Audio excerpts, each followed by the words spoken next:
কিচ্ছা কাহিনী দিয়ে আওয়াজ শোনায় আল্লাহ। ও বন্ধুরে, যতগুলা রেফারেন্স দিব কোরআনের দ্বারাই দিব, যতগুলা রেফারেন্স দিব হাদিসের দ্বারাই দিব, একটাও কোরআন হাদিসের বাইরে কথা বলবো না।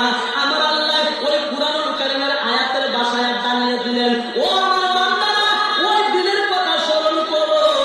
ও আল্লাহ, কোন দিনের কথা স্মরণ করতাম? এবার আল্লাহর প্রশ্ন করলাম।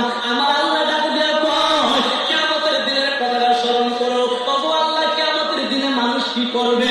আমার আল্লাহ কয়, মাথার আধা টুকরে সূর্য থাকবে, মাথার মগজটা গইলা গইলা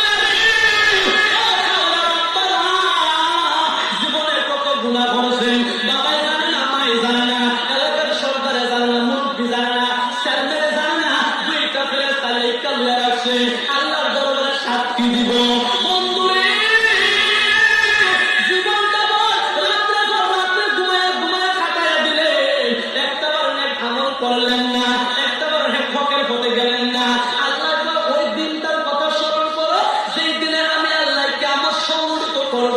কিয়ামতের ময়দানে এইভাবে আজকে যেইভাবে আপনারা আমার ওয়াজটা শোনার জন্য শ্রোতা হিসাবে বসে রয়েছেন, আল্লাহ সিংহাসনটা লইয়া আল্লাহ হাকিম হইয়া হুকুম করবে, ও ফেরেশতা, আমার কোন কোন বান্দায় কি আমল করছে আজকে প্রকাশ করো।